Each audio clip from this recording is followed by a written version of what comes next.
주 나의 죄가 씻은 날 늘 깨어서 기도하고 늘 기쁘게 살아가리. 기쁜 날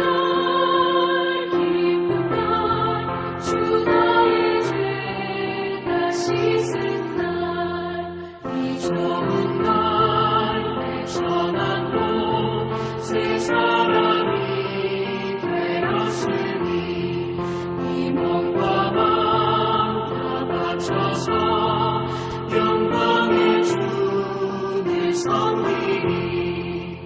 기쁜 날 주 나의 죄가 씻은 날 늘 깨어서 기도하고 늘 기쁘게 살아가리. 기쁜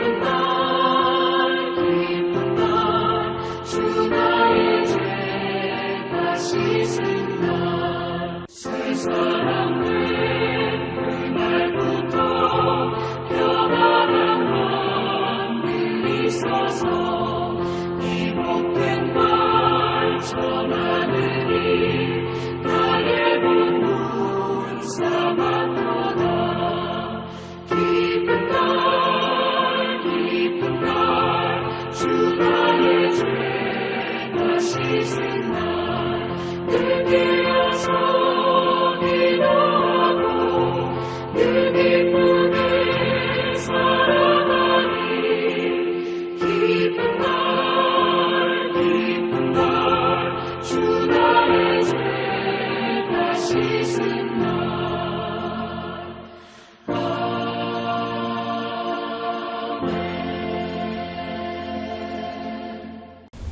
오늘 증거할 본문 말씀을 봉독해 드리겠습니다. 오늘 증거할 본문 말씀은 요한복음 3장 5절 6절 말씀입니다. 요한복음 3장 5절 6절 말씀을 봉독해 드리겠습니다.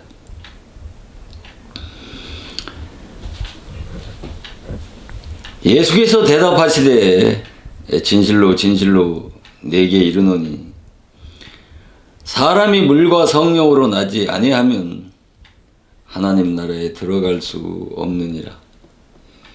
육으로 난 것은 육이요 성령으로 난 것은 영이니.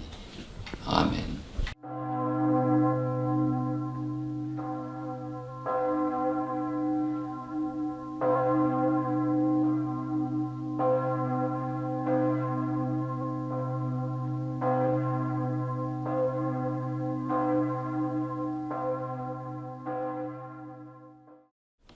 오늘 이 시간도 전 시간에 말씀을 드렸던 당신은 거듭난 하나님의 자녀요 소명받은 주의 종이냐라고 하는 주제의 말씀을 오늘 이 시간도 계속 말씀을 증거할 때 증거하는 말씀 위에 하나님께서 함께 하셔서 하나님의 진리의 세미한 음성을 듣고 깨달아서 감사와 영광을 하나님께 돌리는 복되고 은혜로운 시간이 되어지기를 주님의 이름으로 축원을 드립니다. 참 그런 진리의 종은 비난을 감수하고서라도 하나님께 짓지 못하는 벙어리 개라고 책망받지 않기 위해서는 할 말을 해야 하는 것이 진리의 종의 사명인 것입니다. 그래서 이 진리의 말씀을 증거해도 그 진리의 말씀에 은혜를 받지 못하고 그 마음에 반감이 올라온다고 하면은 이 사람은 단언하건대 거듭난 하나님의 자녀가 아니고 또 소명받은 주의 종이 아닌 것입니다. 이런 자들은 대세금질 하지 못하고 굽이 갈라지지 않은 영적으로 부정한 짐승인 것입니다. 사도 바울은 이런 자들을 어린 아인이 육신에 속한 자라고 말씀하고 있는 것 아니겠습니까? 말씀을 대세김질하고 굽이 갈라졌다면 우리가 음식의 맛을 알고 먹는 자와 같이 진리의 말씀에 은혜를 받으면 영적인 굽이 갈라져서 이 죽이는 의문의 직분과 살리는 영의 직분, 즉 생명의 말씀과 사망의 말씀, 율법과 복음을 분별할 수 있는 것입니다. 고린도 후서 3장 9절 말씀에서 정죄의 직분의 영광도 영광이 있다고 말씀하시면서 의의 직분의 영광은 더욱 넘치리라고 이렇게 말씀을 하고 있지 않습니까? 이 정죄의 직분의 영광과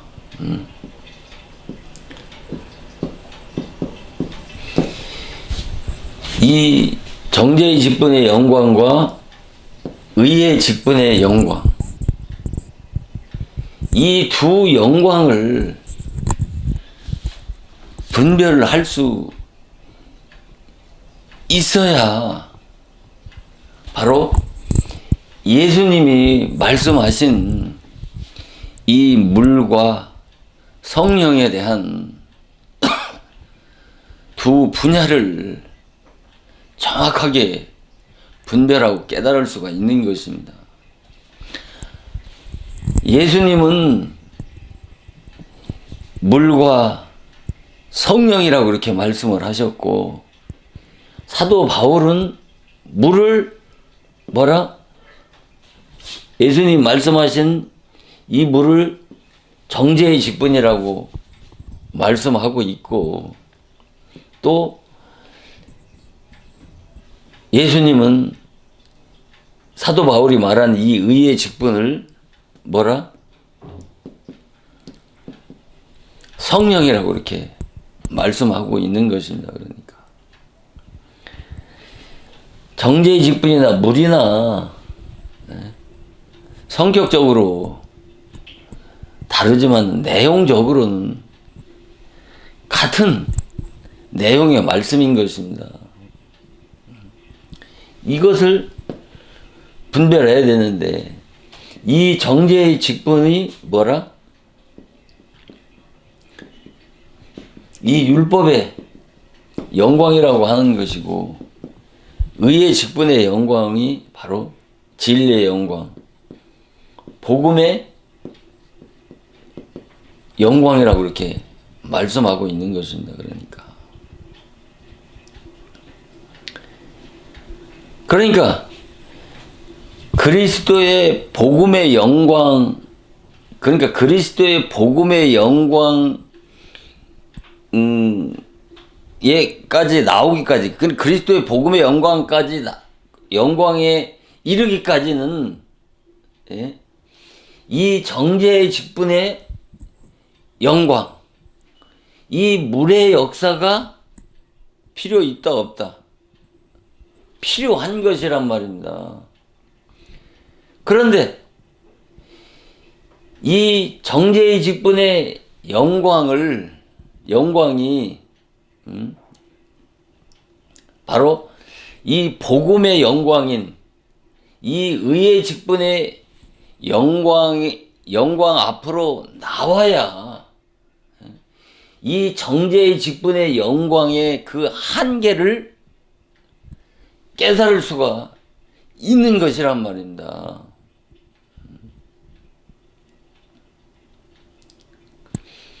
이 말은 바로 뭐냐면,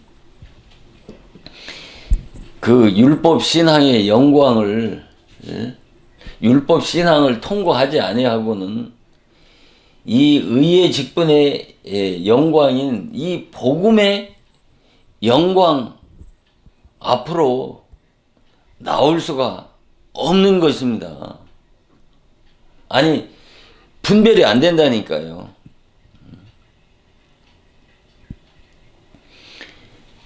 그래서 이 정죄의 직분의 영광인 이 율법 신앙의 영광의 기초가, 이 기초 없이는 뭐예요? 의의 직분의 영광, 이 복음의 영광, 성령으로 거듭날 수가 없단 말입니다.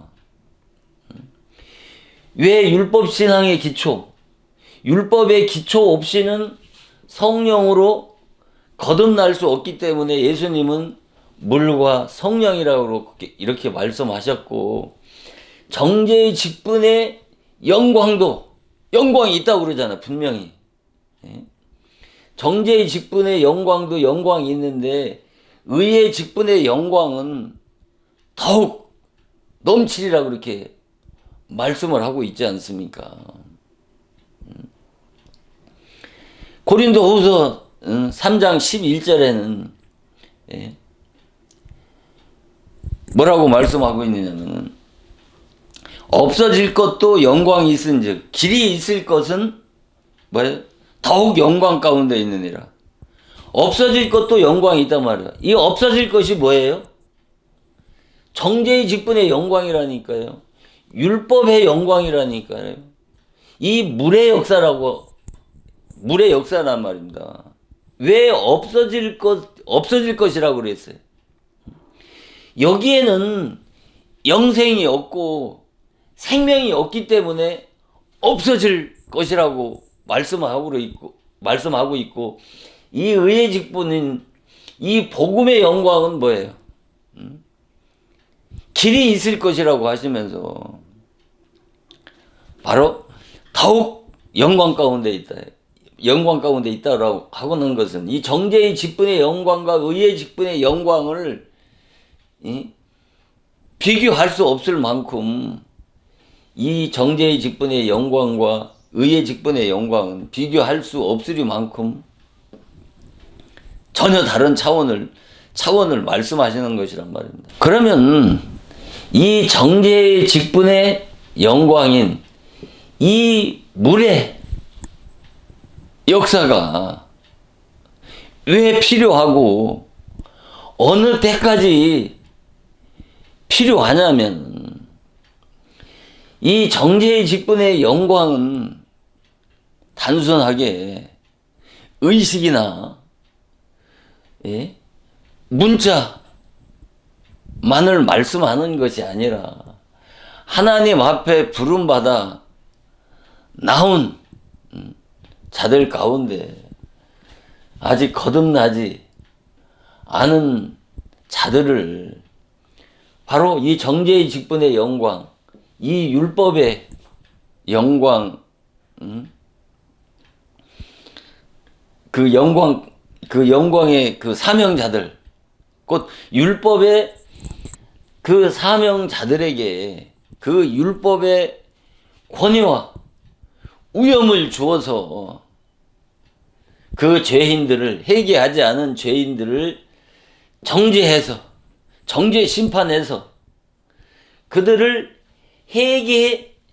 시키는 데까지 회개시켜서 이 의의 직분의 영광 가운데로 나오게 하기 위해서 이 정죄의 직분의 영광이 필요한 것이고, 회개해서 그리스도 앞으로 나오기까지 이 정죄의 직분의 영광, 물의 역사, 이 율법이 어떻다?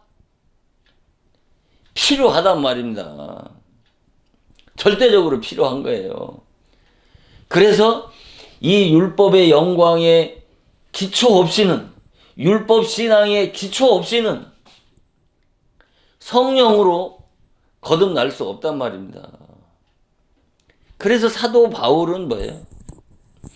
정죄의 직분의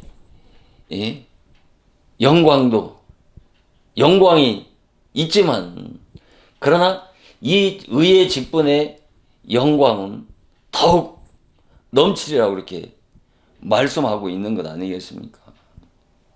그래서 고린도 후서 3장 12절에서는 없어질 것도 영광이 있은즉 길이 있을 것은 더욱 영광 가운데 있느니라. 없어질 것이 뭐예요? 이 정죄의 직분의 영광은 없어질 영광이란 말입니다. 왜 없어질 영광입니까? 여기에는 뭐가 없어요? 생명이 없고 구원이 없기 때문에 뭐예요? 없어질 영광이라고 하는 거예요. 근데 이 없어질 영광인 모세의 율법을 왜 주었습니까? 바로 회개시키기 위해서 돌같이 완악하고 강팍한 그 죄인들의 심령을 이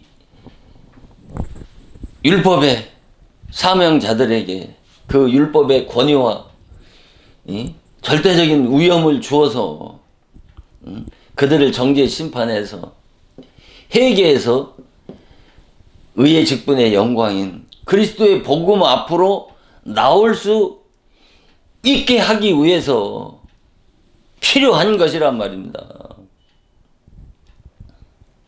그런데 대부분이 이 기독교인들 가운데 다수가 이 정죄의 직분의 영광 가운데 만족하고 이 의의 직분의 영광 가운데 있는 줄 알고 이렇게 신앙생활을 한다니까요. 왜 그러냐면 이 정죄의 직분의 영광, 왜 영광이 있다로 똑같은 영광인데 성격과 질이 전혀 다르단 말입니다. 영광인데 왜 영광이냐? 율법 아래서, 이 정죄의 직분 아래서, 이 물의 역사 아래서 그 받은 체험과 영향력이 대단하기 때문에 여기 이 율법 신앙의 그 영역 아래에 있는 것이 전부인 줄 알고, 정죄의 직분 아래에 있는 것이 전부인 줄 알고,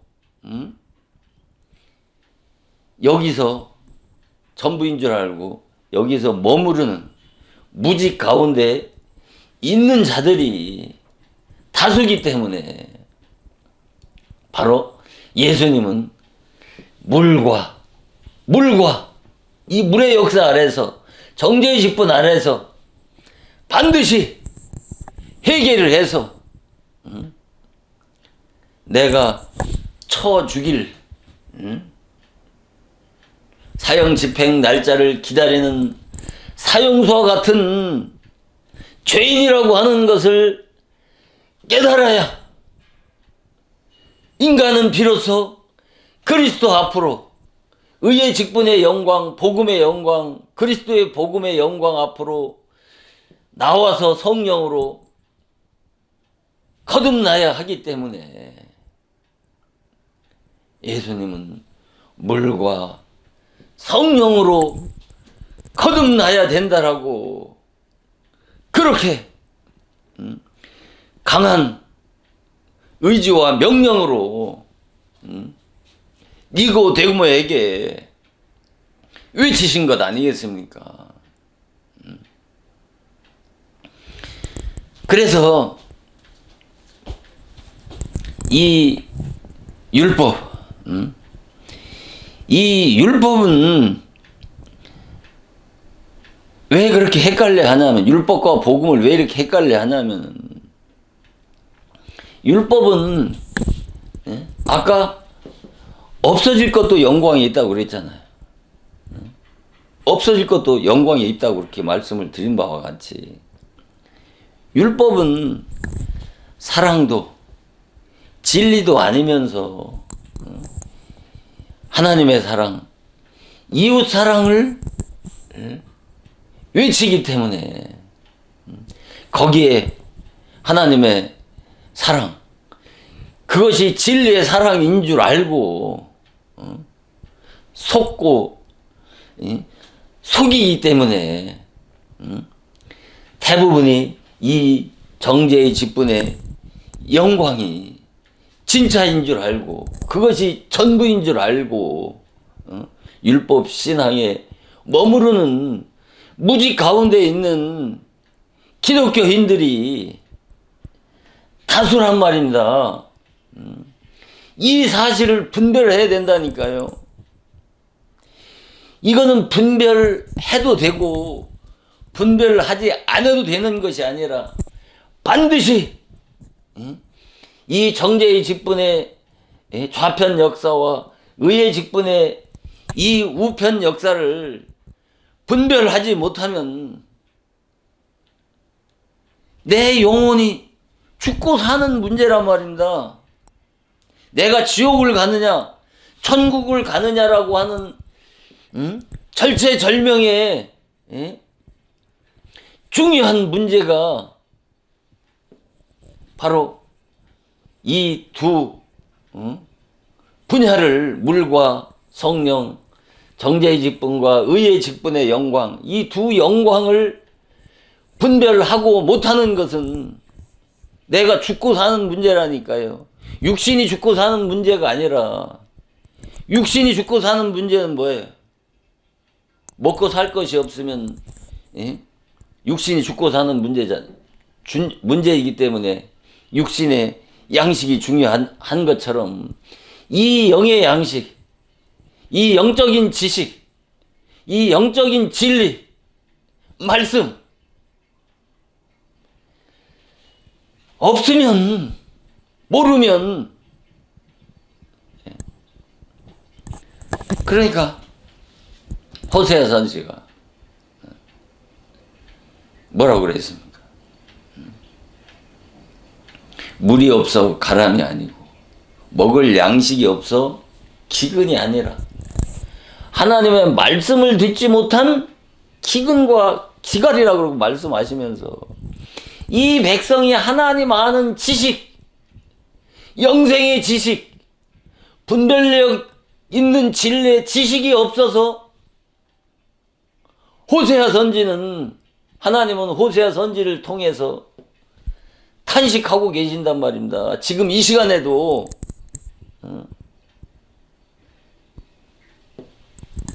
진리의 지식이 필요 없습니까? 내가 저 부산을 처음 간다고 생각해 보십시오. 가면 부산이라고 하는 곳이 지도상에 표시되어 있는 대로 가면 되지 라고 가는 길을 전혀 모르고 간다고 생각해 보십시오. 갈 수 있겠습니까? 물어서라도 가기 위해서는 거기에 가는 길에 대한 지식이 있어야 되는 것처럼 천국과 지옥이라고 하는 것을 성경을 통해서는 알잖아요. 그 길을 가르쳐 주는 것이 성경이잖아요. 성경의 지식이 없이, 성경의 진리가 없이 어떻게 하나님의 나라를 갈 수 있느냐 말입니다. 그냥 열심히 기도하고 열심히 하나님을 위해서 충성 봉사하고 뜨거운 열심만 있으면, 뜨거운 열심으로 뜨거운 열심만 있으면 하나님의 나라에 갈 수 있습니까? 그럼 뭐 성경이 뭐가 필요 있어요? 그러면 무슨 기독교가 뭐가 필요 있습니까? 기독교가 예수가 뭐가 필요 있어요? 이방 종교를 보세요. 그들의 열심이 얼마나 득심한지. 많은 다수가 이 사망의 법을 가지고 진리를 가르치는 줄 알고 그렇게 배우고 또 그렇게 가르친단 말입니다. 죄와 사망의 법, 생명의 성령의 법, 로마서 8장 2절에 생명의 성령의 법에서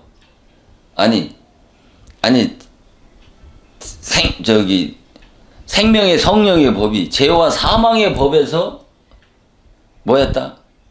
해방했다라고 그러지 않습니까? 로마서 8장 2절에. 이게 여기가 뭐야? 이 정죄의 직분의 영광이 죄와 사망의 법이고, 이 의의 직분의 영광이 생명의 성령의 법이라니까요. 그러니까 이 정죄의 직분의 영광인 이게 율법 신앙의 영역이란 말입니다. 이 정죄의 직분의 영광에서 의의 직분의 영광, 그러니까 죄와 사망의 법에서 생명의 성령의 법으로 해방을 받는 거예요. 구원을 받는 거란 말입니다. 여기에 있는 자들은 전부 뭐예요? 죄란 말입니다. 죄인이란 말이에요. 예. 거듭나야, 이 성령으로 거듭나야 의인이 된단 말입니다. 여기에는 뭐예요? 사망뿐이 없는 거예요. 죽음뿐이란 말입니다. 멸망이란 말이에요. 그래서 죄와 사망의 법이란 말입니다. 율법은 정죄와 율법으로 정죄 심판에서 죽이는 사망의 법이기 때문에 죄와 사망의 법이라고 하는 것이고, 이 죄와 사망 아래 있는 자들을 뭐예요? 이 생명의 성령의 법으로 살리기 때문에, 여기서 살리기 때문에 생명이라고 그러는 것이고, 여기에만 생명이 있는 것이란 말입니다. 여기엔 생명이 없어요. 그래서 없어질 것이라고 그렇게 말씀하시는 것 아니겠습니까? 이 생명이 뭐예요? 성령이고, 성령으로 거듭나야 내가 생명을 받은 자고, 그 자가 거듭난 자란 말입니다. 그래서 이 요한복음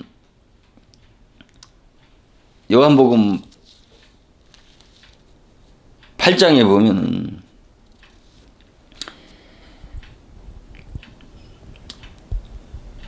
(8장 31절에) 보면, 그러므로 예수께서 자기를 믿는 유대인들에게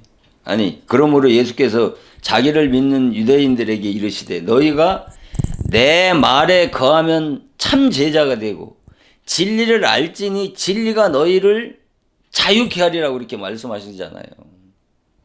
이 말이 무슨 말이에요? 내 말에 거하면 내 말이 뭐예요? 에? 예수님이 말이 뭐예요? 진리란 말이에요. 에? 예수님이 말이 뭐예요? 진리고. 에? 그 진리가 뭐예요? 성령이고 예수님이란 말이에요. 이게 내 말에 거하는 자는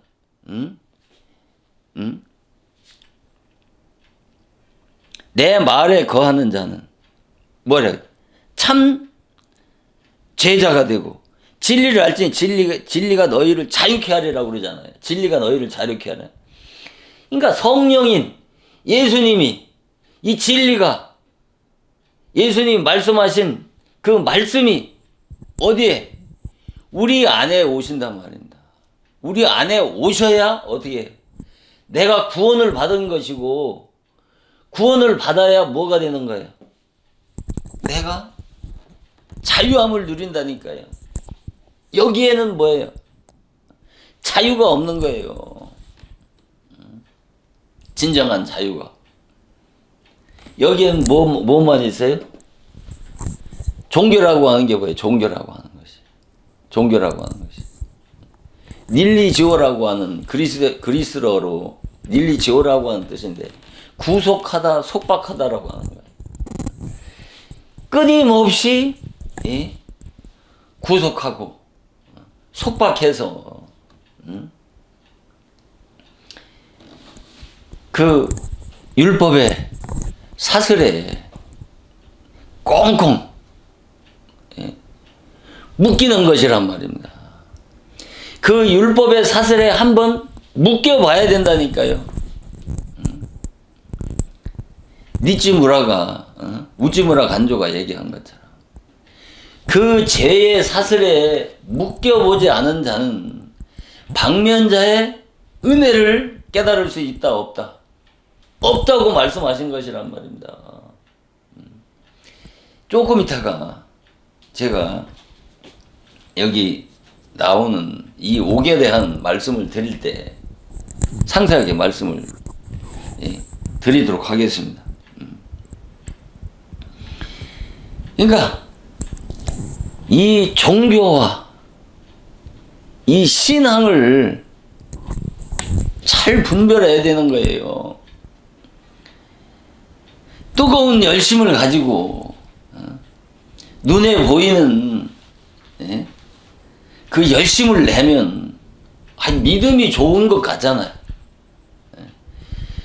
거듭나지 못하고 거듭나지 못한 자가 내는 열심은 도리어 하나님을 대적하면서 그 하나님을 기쁘게 한다고 하는 그 모든 선행과 하나님을 위해서 충성하고 헌신하는 그 모든 행위는 율법의 행위가 되고 그것이 자기를 죽이는 의가 되고 그것이 뭐예요?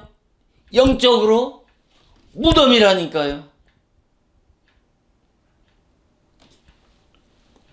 차후에 말씀을 드리겠지만 무덤이 묵은 죽은 저 송장이 무덤입니까? 내가 하나님의 의를 모르고 자기의 의를 자랑하는 그 외식신앙, 그 위선이라는 게 뭐예요? 거짓 의자라는 말이에요. 거짓 의자. 선은 선인데 거짓된 선이란 말입니다. 그 절대적인 의, 그 절대적인 선은 하나님 안에 하나님뿐이라니까요. 인간의 의와 선, 그것은 하나님의 의를 대적할 뿐이라니까요. 욕 같은 동방의 의인을 한번 보라니까요. 아니 세상에 동방의 이 지구상에 동방의 의인, 욕 같은 의인이 어디 있습니까? 그런데 그는 책 가운데 회개한다고 하는 게 뭐예요? 자기의 의를 하나님을 의한다고 하는 그 열심이 하나님을 대적하고 하나님을 슬프게 하고 하나님을 기쁘시게 한다고 하는 그 의가 자기의 의만 구축하고 자기의 의만을 쌓고 하나님의 의를 대적했던 그 욥이 회개한 것은 그 율법의 의를 회개한 것 아니겠습니까? 하나님의 그 의를 보니까 왜 율법을 주었습니까? 왜 인간에게 율법을 주었습니까? 왜 지킬 수 없는 율법을 주었느냐 말이에요. 이 역설적인 진리를 깨달아야 된다니까요. 그것을 지켜서 의로운 인간을 만들려고 하는 것이 아니라 그 높은 표준에 그 율법을 지킬 수 없는 죄인이라고 하는 것을 깨닫게 하고 지킬 수 없기 때문에 그 절대적인 선이요, 그 절대적인 의인이신 그 하나님을 찾고 또 사모하고 소망하게 하기 위해서 바로 율법을 주신 것이란 말입니다. 율법을 주신 그 궁극적 목적이 뭐예요? 궁극적 목적이 죄를 깨닫고 회개해서 그리스도를 찾고 사모하게 하기 위해서 율법을 주신 것이란 말입니다. 그래서 인간은 본능적으로 자랑하기를 즐겨하고 좋아하지 않습니다. 지식만 조금 있어도, 가진 것 조금만 있어도 얼마나 인간은 자랑하기를 좋아합니까?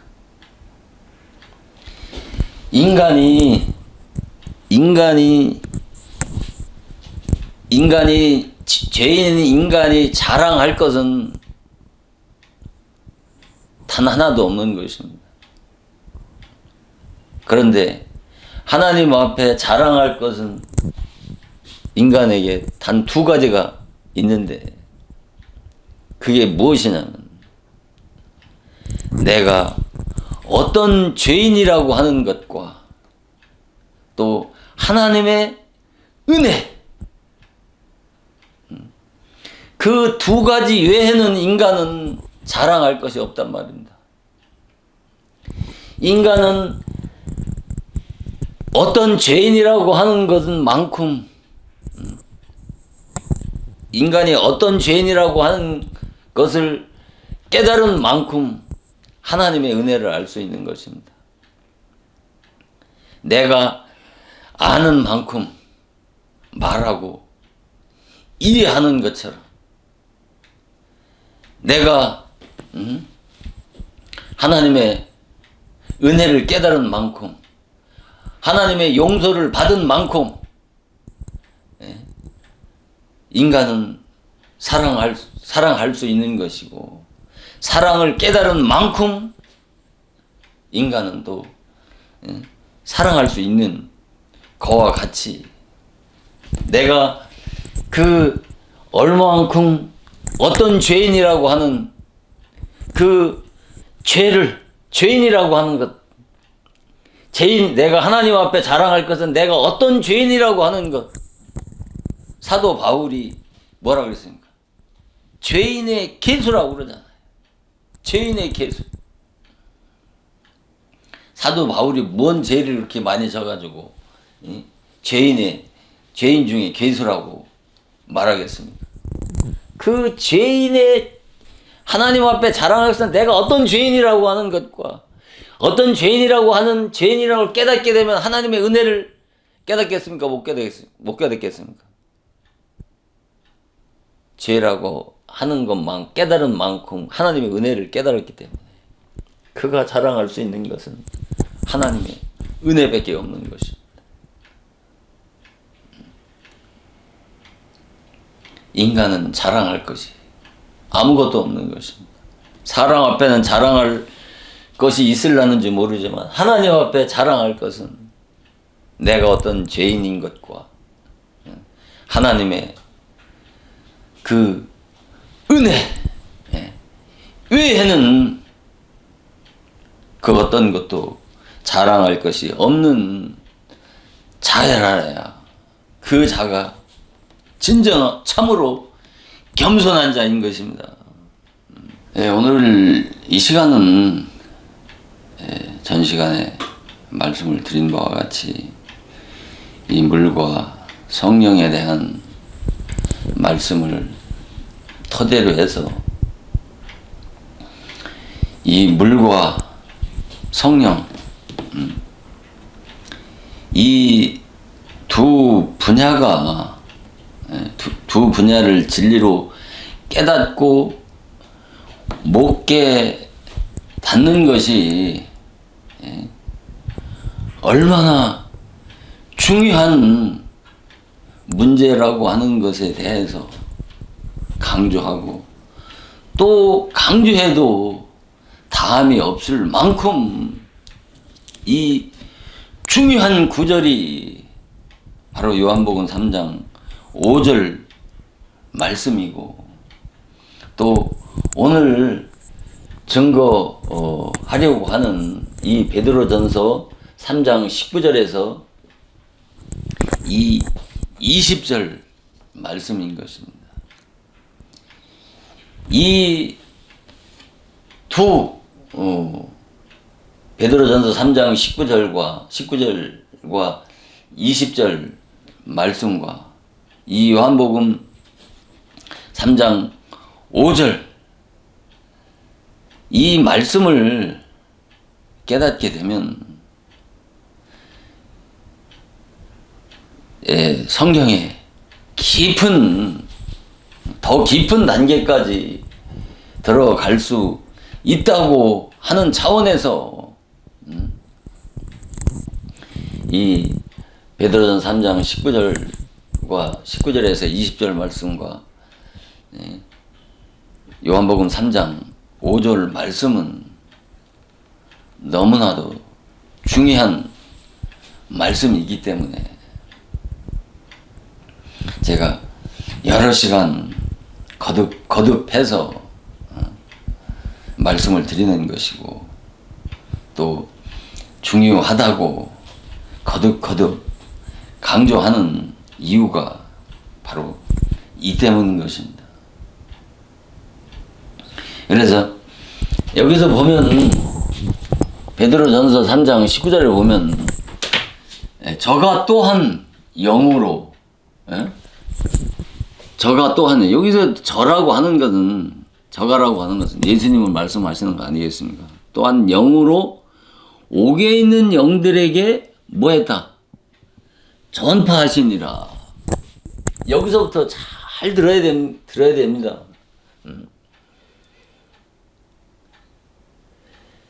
이 베드로전서 3장 19절, 20절, 21절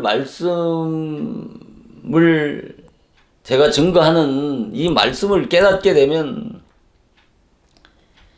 성경이 전혀 새로운 각도로 보이고 깨달아질 수 있을 만큼 기독교의 난제 중에 난제가 되는 아주 중요한 말씀이 이 베드로전서 3장 19절, 20절, 21절 말씀입니다. 그러니까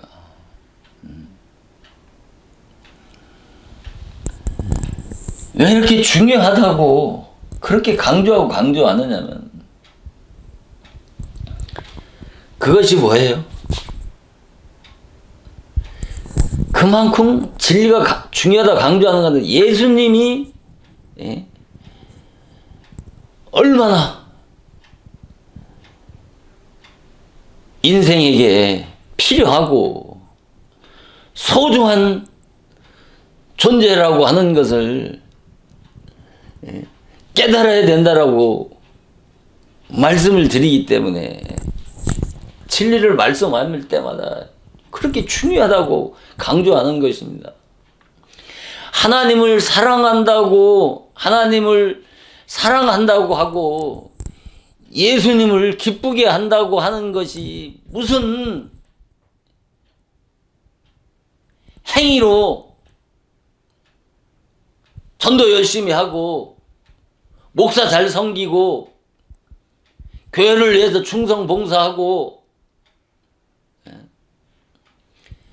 헌신하고 충성하고 자선이나 구제나 하는 것으로 이걸 하나님의 일이라고 생각하면 안 되는 거예요. 그것은 하나의 과정이죠. 수단일진 모르지만은 신앙의 목적은 아니란 말입니다. 신앙의 목적은 뭐예요? 우리 영혼의 구원의 문제잖아요. 죄 문제잖아요. 그것은 과정이고 수단이라니까요. 오늘날 그 수단을 통해서 목적에 이르지 못하고 그 수단에 머물러서 신앙생활하는 기독인들이 소수가 아니고 다수라니까요. 눈에 보이는 것을 가지고 열심히 내면 대단하게 보이잖아요. 신앙이 좋은 것 같잖아요. 거듭나지 못하고 하는 그 행위들은 그것이 율법의 행위고 인간의 의고 인간의 공로와 공적만 쌓는 거라니까요. 그걸 어떻게 분별해요? 어떻게 알 수 있을까요? 어떻게 알 수 있을까요? 그걸 분별 못 하잖아요. 이 진리를 분별해야 그것을 깨달을 수 있다니까요. 그 거짓과 위선과 거짓, 그 유식 신앙을 진리를 깨달아야 알 수 있다니까요. 그 주의 종의 입에서 진리가 선포되지 않으면 진리를 증거하지 못하면 그것이 뭐예요? 아무리 많은 사람들에게 감동과 감화를 주고 눈물 콧물을 짜내는 그 율법의 은혜를 끼친다고 해도 그것이 하나님을 기쁘게 하는 게 아니라니까요. 죄인들에게 죄를 깨닫게 하고 잠자는 자들에게 열심을 독려하게 하는 동기부여는 될 수 있을지 모르지만은 그것이 구원을 시킬 수가 없다니까요. 생명을 낳을 수가 없다니까요. 이스마엘은 낳을 수 있어도 이삭은 낳을 수 없단 말입니다. 이거를 분별하라는데 이런 소리는 반감을 가지고 듣지 않으려고 하고 그런 율법의 종들의 소리는 잘 기울이고 은혜를 받지 않습니다. 유명한 종의 설교는 은혜를 받으면서 이름도 없는 별 볼 일 없는 종의 입에서 나오는 진리는 은혜를 못 받잖아요. 여기 보면 저가 또한 영으로 옥에 있는 영들에게 전파했다고 이렇게 말씀하잖아요. 그들은 전에 노아의 날 방주 예비할 동안 하나님이 오래 참고 기다리실 때에 순종치 아니하던 자들이라. 방주에서 물로 말미암아 구원을 얻은 자가 몇 명뿐이니 겨우 8명이라.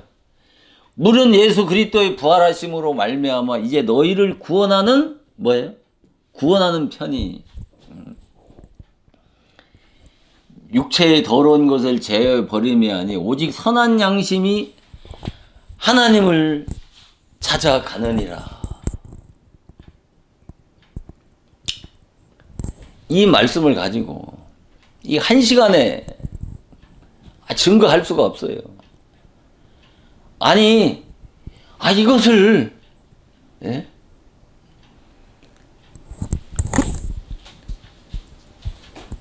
그냥 교훈적인 율법의 그 교훈적인 설교로 뭐 10분 아니라 5분 안에도 설교할 수 있죠.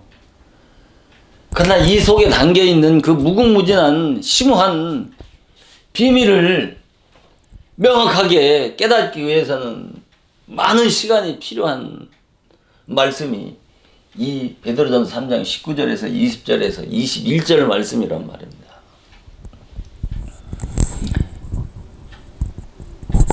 자, 여기에서 지금 자 보세요.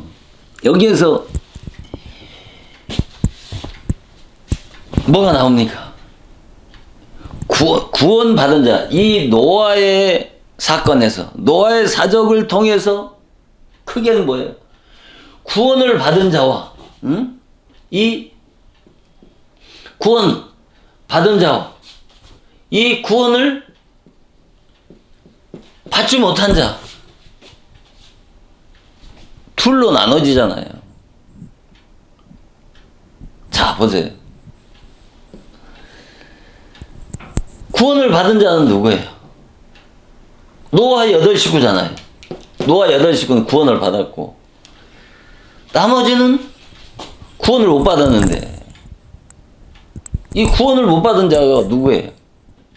그냥 역사적으로 보고 성경의 문자와 역사적으로 보면은 거기에 대한 구원을 받지 못한 구원을 받은 자는 노아고 구원을 받은 자는 노아고 구원을 받지 못한 자들은 뭐예요? 이 명확하게 나오질 않잖아요. 알 수가 없잖아요. 자, 분명히 우리가 성경을 볼 때 우리가 이스라엘의 구원 역사를 보면 이스라엘의 역사를 통해서 이스라엘의 멸망과 구원을 보면 이방인들의 멸망과 구원에 대한 말씀입니까? 하나님이 택한 그 선민, 하나님 앞에 부름받아 나온 구별받은 그 이스라엘 백성들의 그 멸망과 구원에 대한 말씀이잖아요. 이방에 대한 구원에 대한 말씀이 아니잖아요.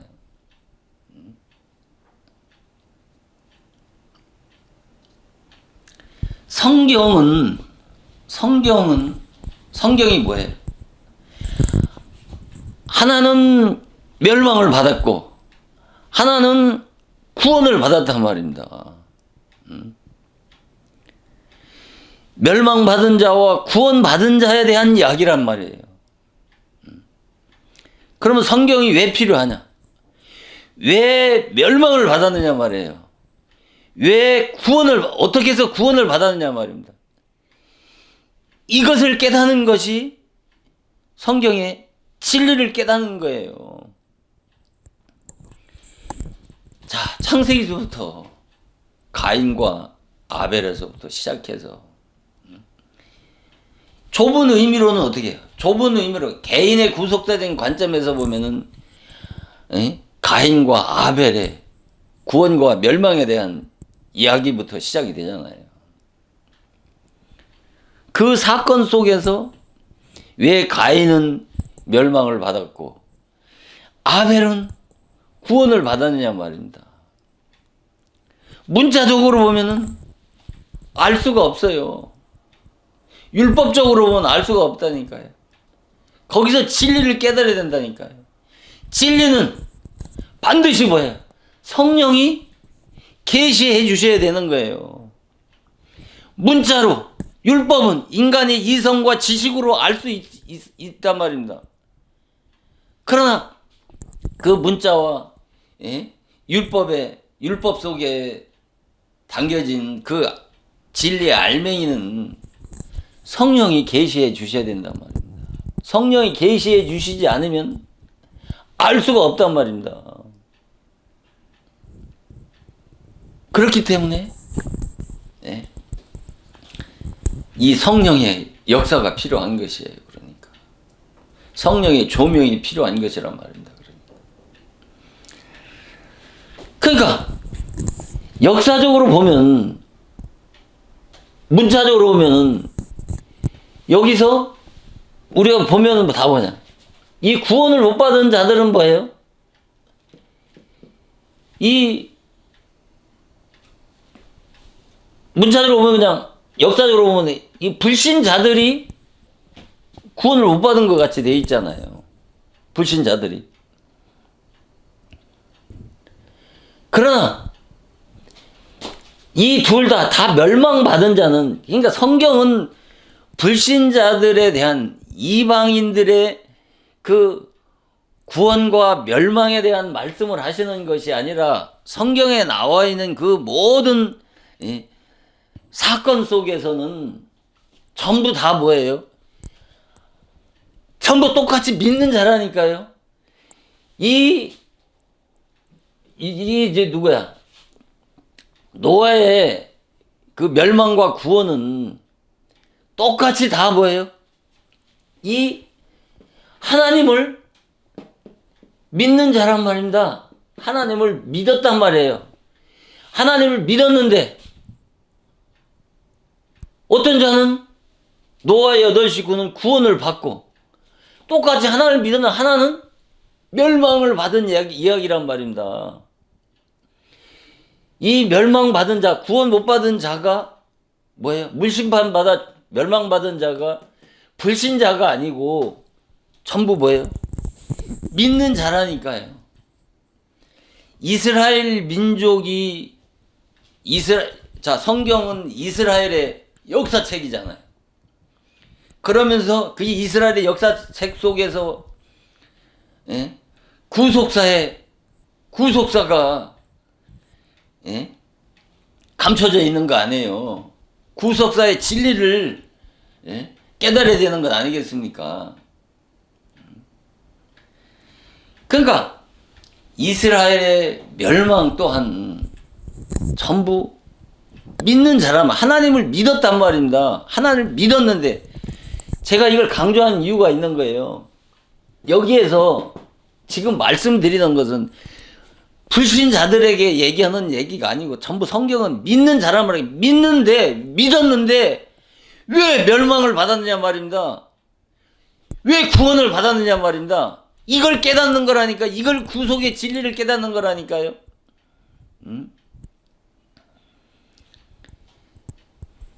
우리가 생각하잖아.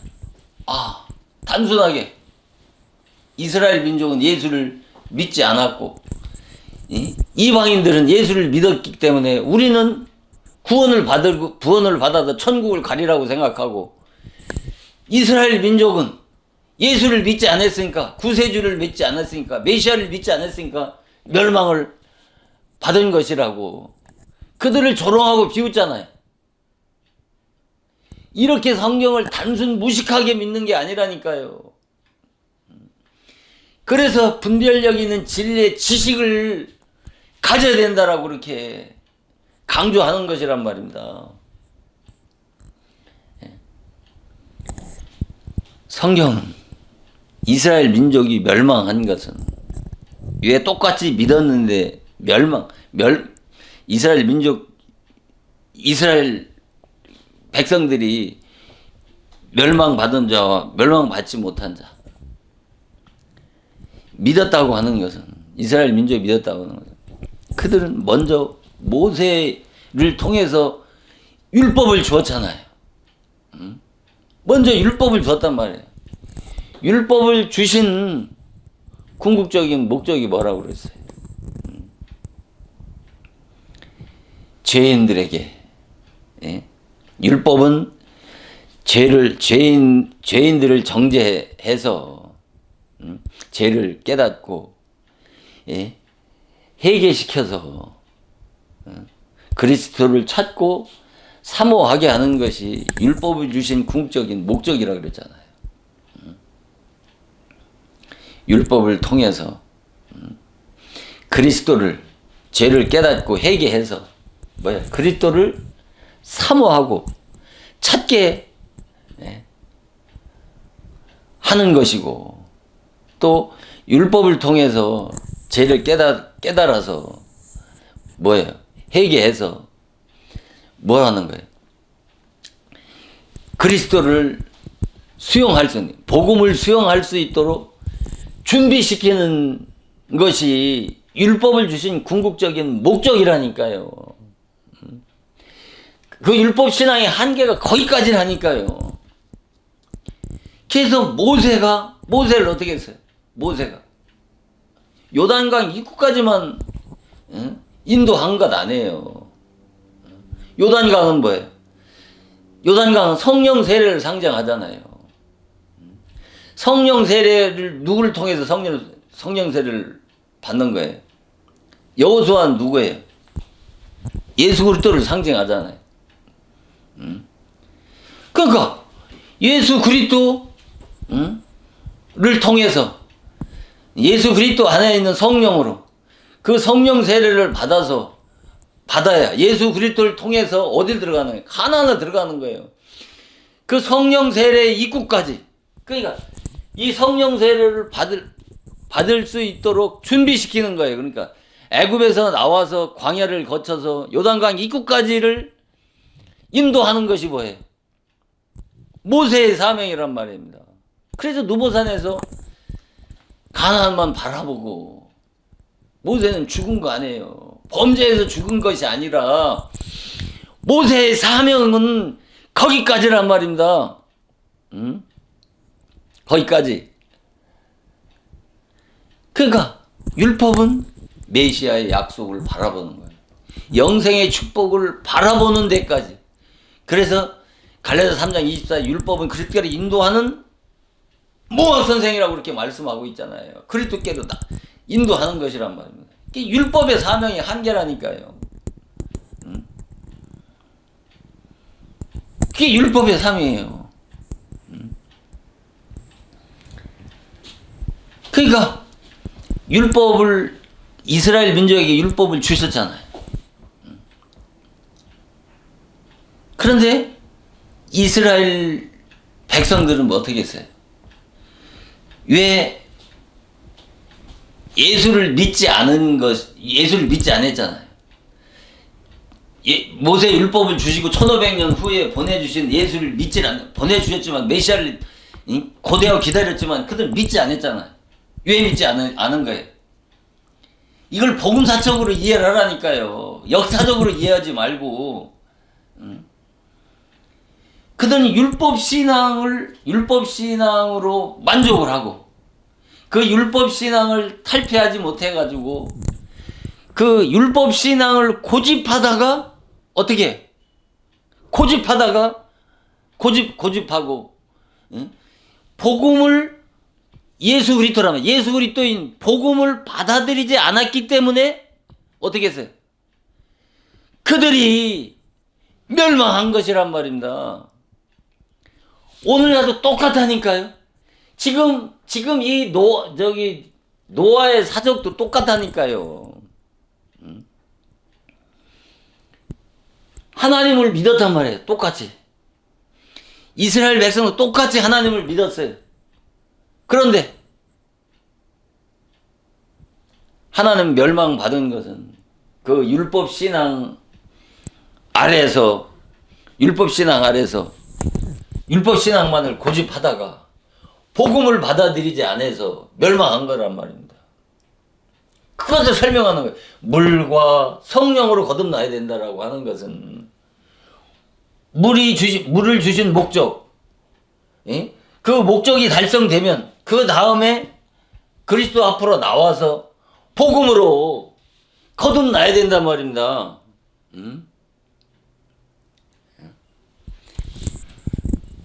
그러니까 내가 지금 말씀드리는 것은 뭐냐면 반드시 뭐예요?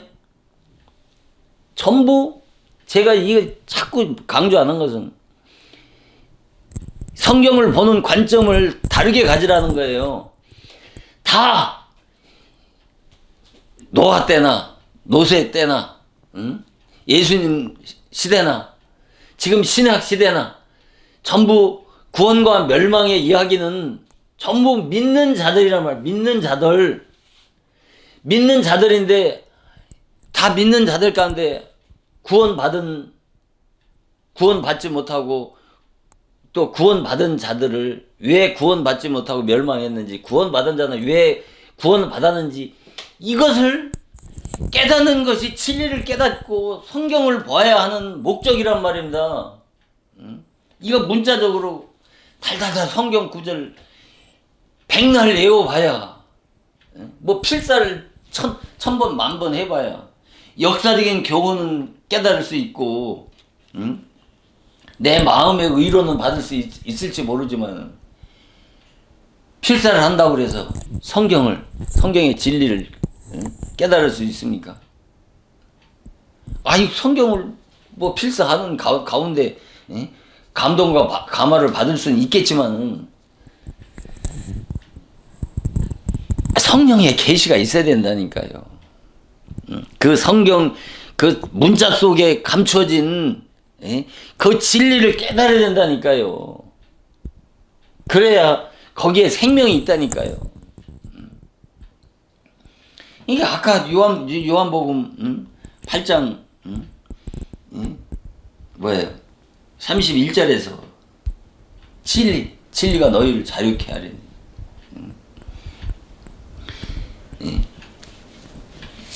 진리가 너희를 자유케 한다고 그랬잖아요. 그러니까 그거만 내 말에 거하는 자. 그러니까 그 성령이 우리 안에 거해야 참 제자가 된다는 것은 그리스도인이 된다는 거예요. 그러니까 복음의 종이 될 수 있다는 거예요. 그 자녀라야 하나님의 나라에 들어갈 수 있다는 거예요. 그러니까 아니 다 성경이 이 말씀을 하는 것이란 말입니다. 그러니까 성경을 어떻게 관점을 봐야 된다? 불신자들의 멸망과 구원에 대한 말씀이 아니라 전부 뭐예요? 예? 전부 뭐예요? 믿는 자들이란 말입니다. 믿는 자들이란 말이에요. 말세에도 또 뭐예요? 그러니까 성경을 우리에게 주신 목적은 이스라엘 백성들이, 이스라엘 민족이 이 복음 신앙만을 고집하고 복음을 받아들이지 못해서 이 멸망받은 것을, 영적 이스라엘인 우리가 그 이스라엘의 멸망에 대한 그 멸망의 전철을 밟지 말고 그 이스라엘이 당한 일, 이스라엘이 멸망을 받은 것을 무엇으로 삼으라는 거예요? 거울과 경계의 교훈으로 삼아서 그 이스라엘 멸망의 전철을 이 영적 이스라엘인 우리가 그 전철을 밟지 않기 위해서 지금 우리가 성경을 지금 공부하는 것 아니겠습니까? 이 진리를 깨닫는 것 아니겠습니까?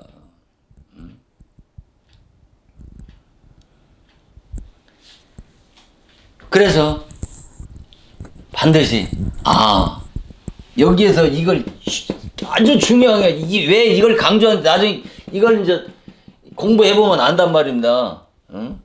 왜 믿는 자들의 멸망인지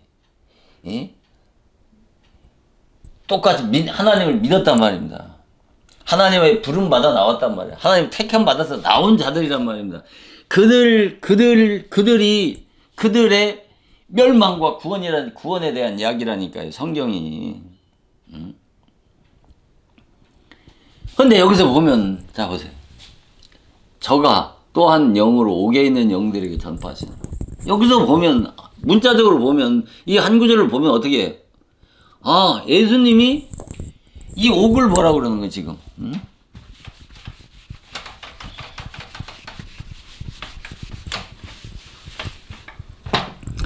지금 여기서 말하는 이 옥이 뭐예요? 음부라고 하는 것이고, 지옥이라고 지금 다 이렇게 해석을 하잖아요. 이 옥이.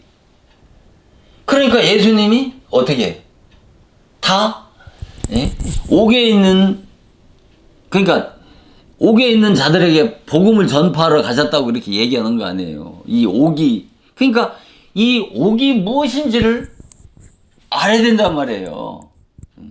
옥이 정말 지옥을 여기서 말씀하는 것인지.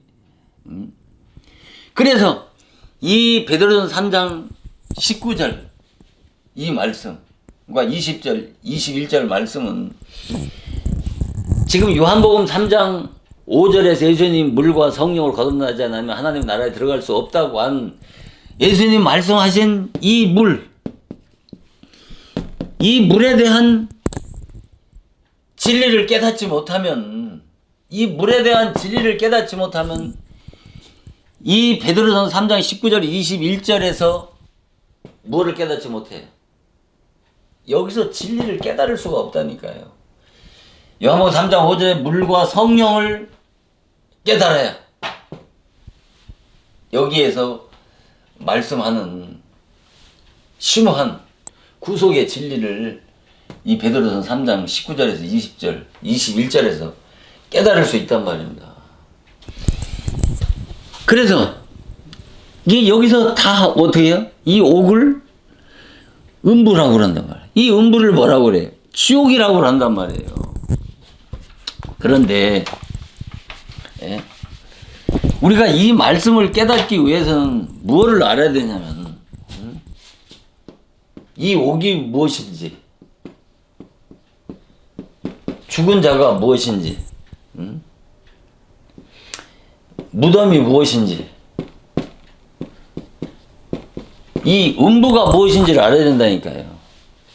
이거를 먼저 설명을 해야 되는 거예요. 옥이 무엇인지, 죽은 자가 무엇인지, 무덤이 무엇인지. 이것을, 이 넷을 진리로 깨닫게 되면, 진리로 깨닫게 되면 이 옥과 죽은 자, 무덤, 이 음부가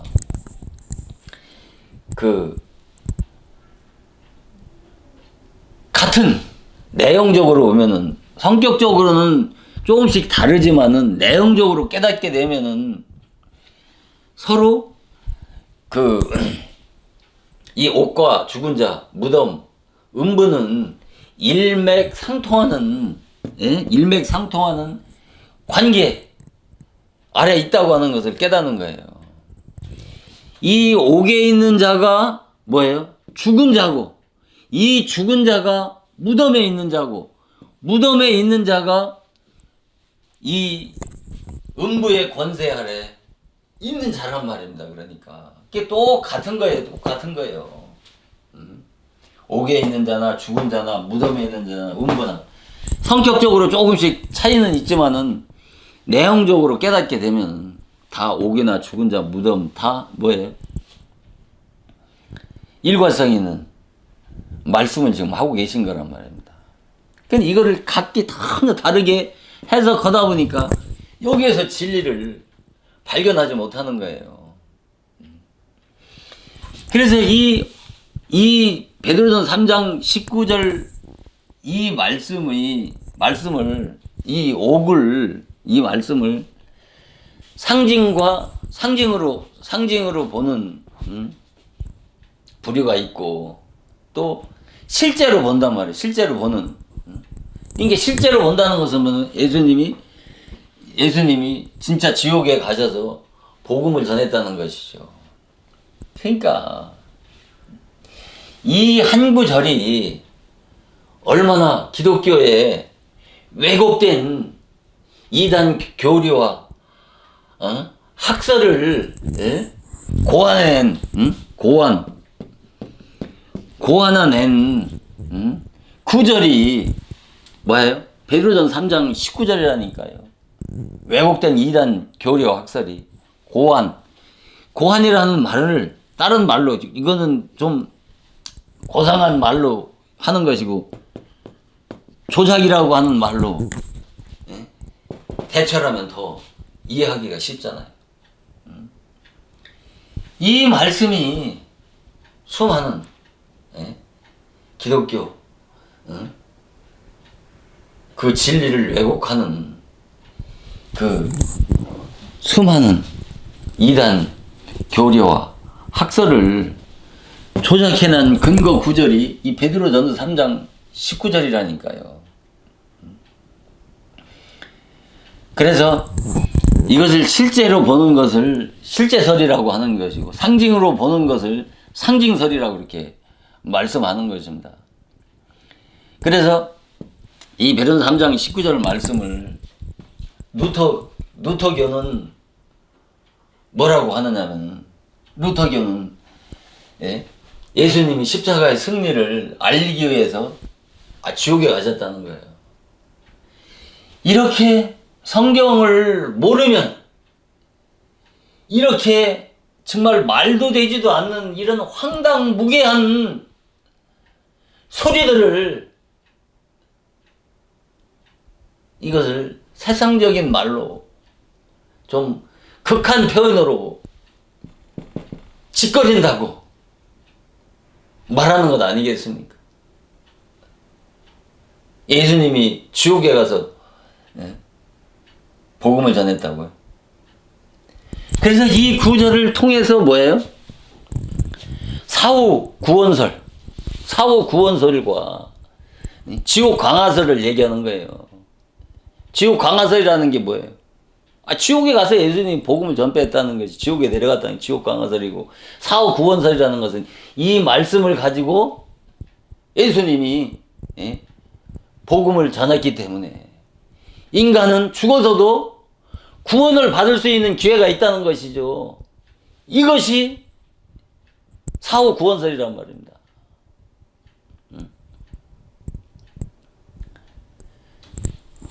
그리고 아까 얘기한 것처럼 루터교는 바로 뭐라고 해요?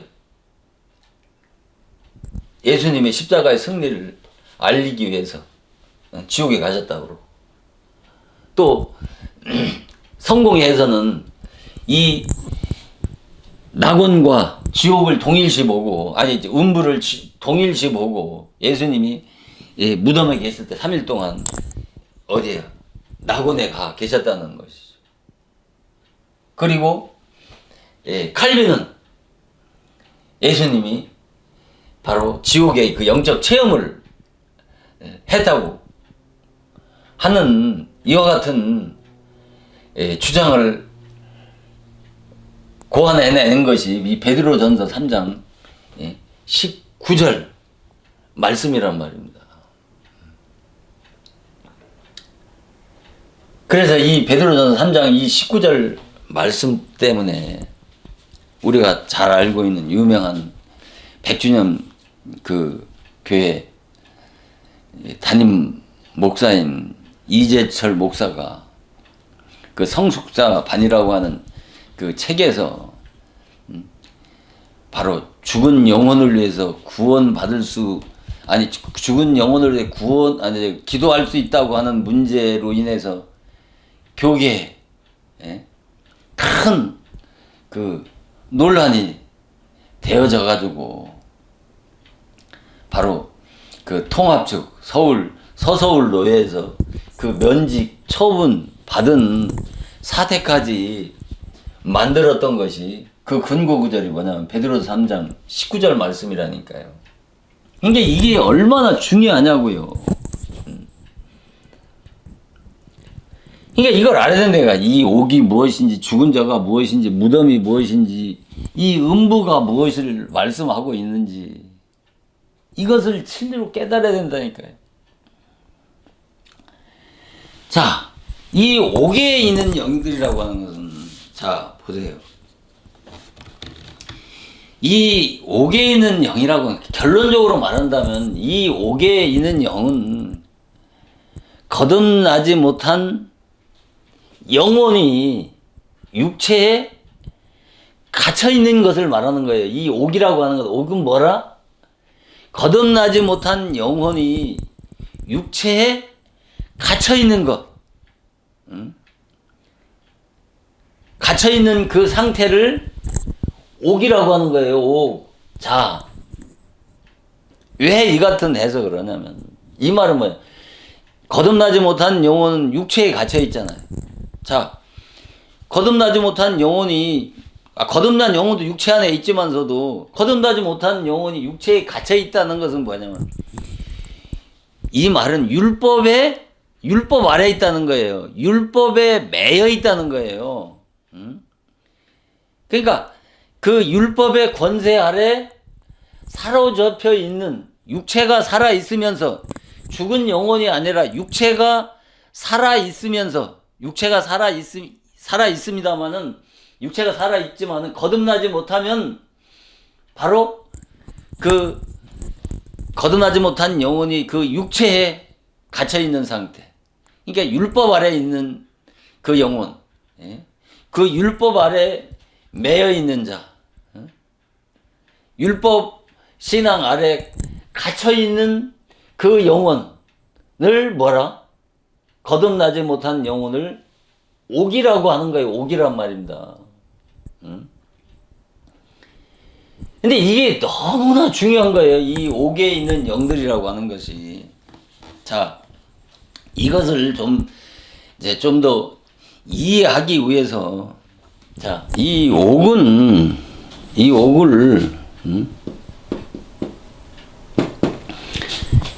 헬라어로 펠라케라고 하는 단어입니다.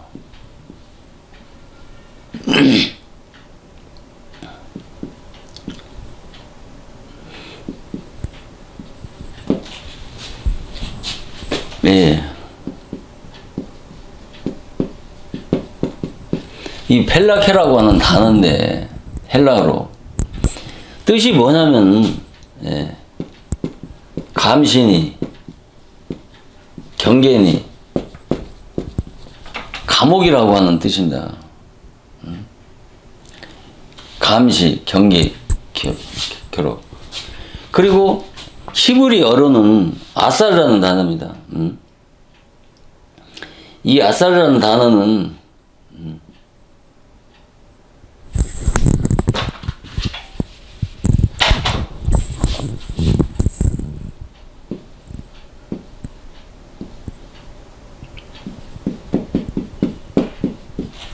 이 아살이라는 단어는 묵다, 투옥하다, 구속하다, 이런 뜻입니다. 그러니까 이 옥이 뭐예요? 헬라어로는 펠라케라고 하는 뜻이 감시, 경계, 감옥이라는 뜻이고, 이 아살은 히브리어로는 묵다, 투옥하다, 구속하다라고 하는 그런 뜻을 가지고 있습니다. 그러니까